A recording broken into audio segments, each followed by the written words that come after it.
Hello नमस्कार साथियों, आप सभी का स्वागत है स्वामी विवेकानंद स्टडी सर्किल प्रयागराज में।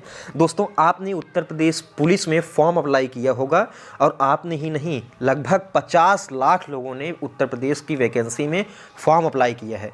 इसका कहने का मतलब है कि कंपटीशन बहुत लंबे स्तर पर, बहुत बड़े स्तर पर है, इसलिए आपको स्पेशल मेहनत करनी पड़ेगी, तभी आप क्वालिफाई कर पाएंगे।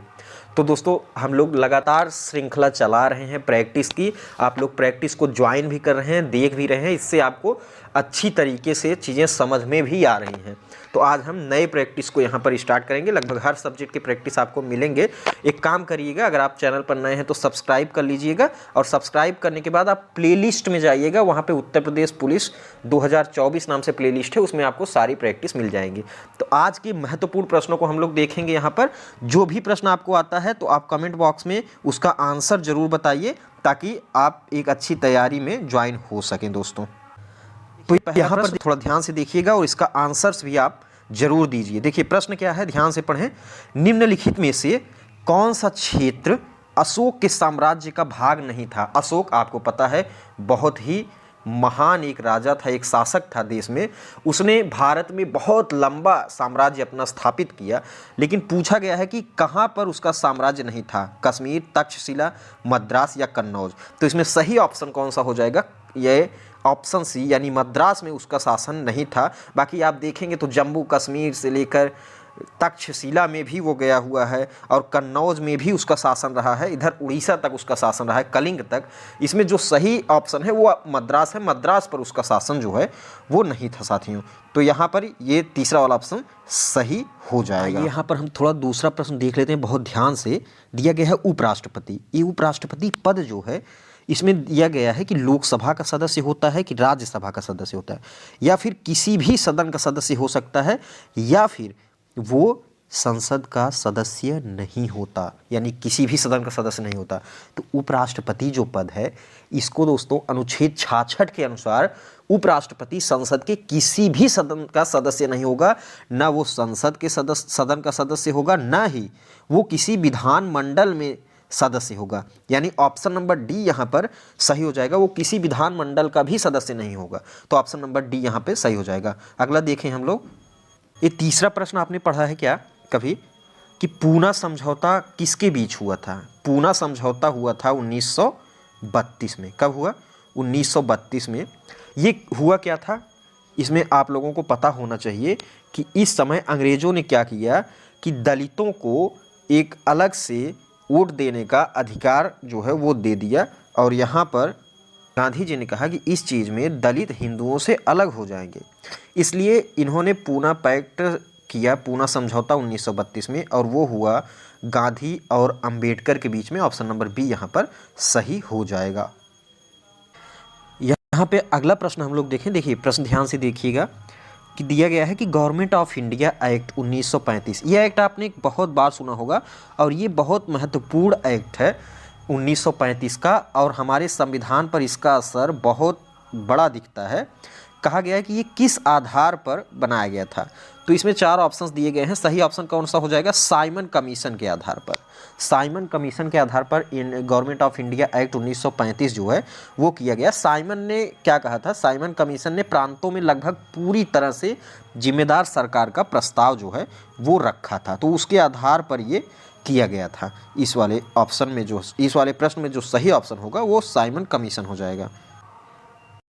अगला प्रश्न हम लोग देखें। देखिए प्रश्न दिया गया है कि विधि का शासन, यानी द रूल ऑफ लॉ, यानी कानून का शासन, इस संकल्पना को संवैधानिक प्रणाली की एक विशेष विशेषता है। ये कहाँ से है?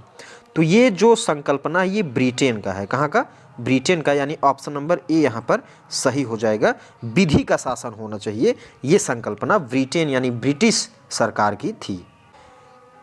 यहाँ पर साथ में अगला प्रश्न हम लोग जरा ध्यान से देख लें। अभी बहुत महत्वपूर्ण ये प्रश्न है, पूछा भी जा सकता है कि किस अनुच्छेद के द्वारा जम्मू और कश्मीर को भारतीय संविधान में विशेष स्थिति प्रदान की गई थी?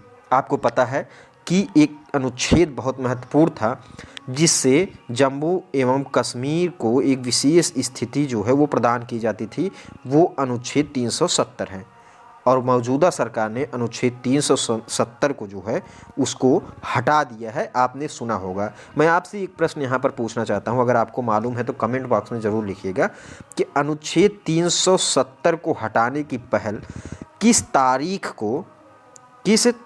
को शुरू की गई थी? यानी अमित शाह जी जो गृह मंत्री हैं, इन्होंने कब राज्यसभा में इस अनुच्छेद को हटाने की जो प्रस्तुति है वो दी थी? इसको आप ज़रूर बताइए।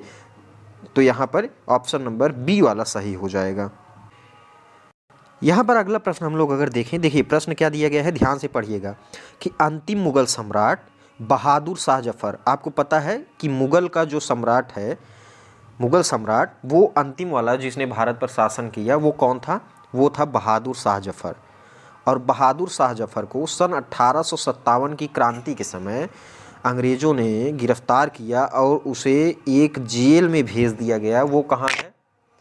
वो ही पूछा जा रहा है कि कहाँ पर है वो। तो ऑप्शन दिया है लंदन, काठमांडू, काबुल या रंगून। तो उसको भेज दिया था रंगून में। ये रंगून कहाँ है? आज के म्यांमार में था, जो भारत का हिस्सा था।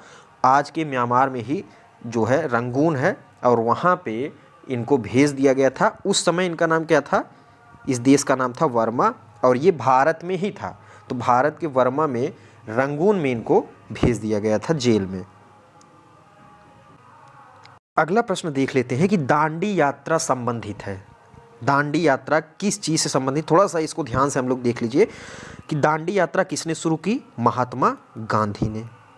शुरू क्योंकि नमक कानून को तोड़ने के लिए, अंग्रेज़ों ने नमक पर कानून लगाया था, उस कानून को तोड़ने के लिए उन्होंने अपने साबरमती आश्रम से क्या किया था? इन्होंने अपने 79 समर्थकों के साथ वहाँ से अपनी यात्रा शुरू की। और दोस्तों वो यात्रा, पूछा जाता है प्रश्न, कब शुरू हुई? तो 12 मार्च 1930 को इन्होंने यात्रा शुरू की दांडी की, और 322 किलोमीटर की यात्रा की, और 6 अप्रैल को वो वहाँ पर पहुँचे और वहाँ समुद्र के किनारे इन्होंने नमक बनाया, और नमक कानून को तोड़ने के लिए दांडी यात्रा संबंधित है। ये चीज़ आप ध्यान रखिएगा ज़रूर। अगला प्रश्न यहाँ पर देख लें, अगर हम, दिया गया है कि भारतीय प्रायद्वीपीय में सबसे लंबी नदी कौन सी है? भारतीय प्रायद्वीप में सबसे लंबी नदी कौन सी है? तो अगर हम लोग देखें तो प्रायद्वीप, जो भारतीय प्रायद्वीप है, इसमें सबसे लंबी नदी जो है वो ऑप्शन सी, गोदावरी नदी जो है, ये सबसे लंबी नदी है। और इसको क्या कहते हैं? दक्षिण भारत की बूढ़ी गंगा, या बूढ़ी गंगा इसको कहा जाता है। ये भी आप प्रश्न ध्यान रखिएगा कि गोदावरी नदी वो प्रायद्वीपीय भारत की सबसे लंबी नदी है। इस चीज़ को भी ध्यान रखिएगा। यहाँ पर एक चीज़ मैं आपको कहना चाहूँगा दोस्तों, यहाँ पर लगातार श्रृंखला चल रही है। महत्वपूर्ण प्रश्नों का जो एक श्रृंखला है वो स्टार्ट कर दिया गया है। बहुत सारे एपिसोड हो चुके हैं। तो आप लोग अगर चैनल पर नए हैं तो चैनल को सब्सक्राइब ज़रूर कर लीजिएगा, ताकि आपको हर श्रृंखला में जो भी एपिसोड है वो इसका नोटिफिकेशन आसानी से प्राप्त हो जाए और उसे आप ज्वाइन कर पाएँ। तो सब्सक्राइब करके बेल आइकन को भी प्रेस ज़रूर कर लीजिएगा। तो अगला प्रश्न यहाँ पर देखते हैं हम लोग।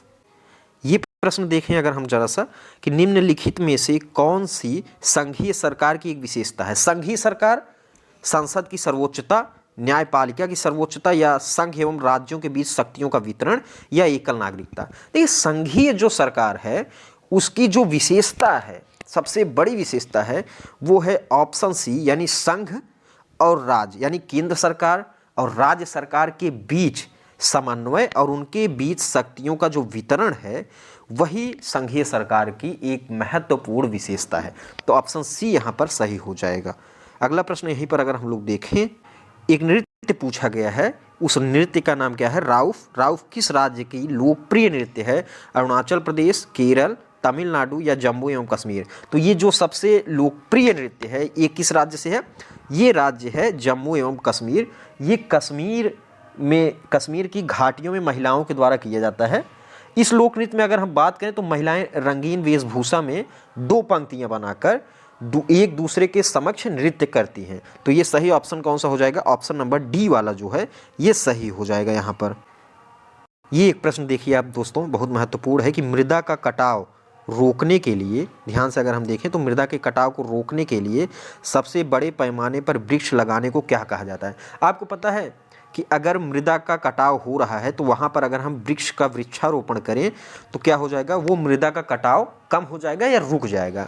लेकिन इसको कहते क्या है, यही प्रश्न पूछा गया है।